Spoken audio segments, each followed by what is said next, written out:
How to make Instagram account private. Hello everyone and welcome to a new tutorial. Today I'll be showing you how to make your Instagram account completely private.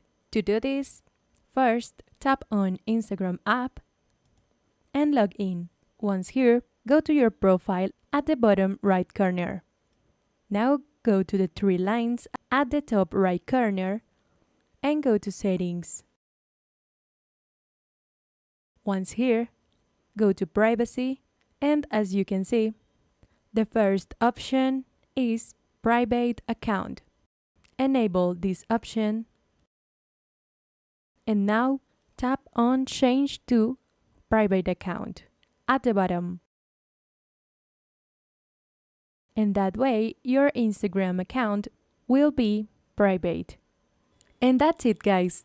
I hope it has been useful for you. If you liked it, don't forget to leave a like and subscribe. See you in the next video.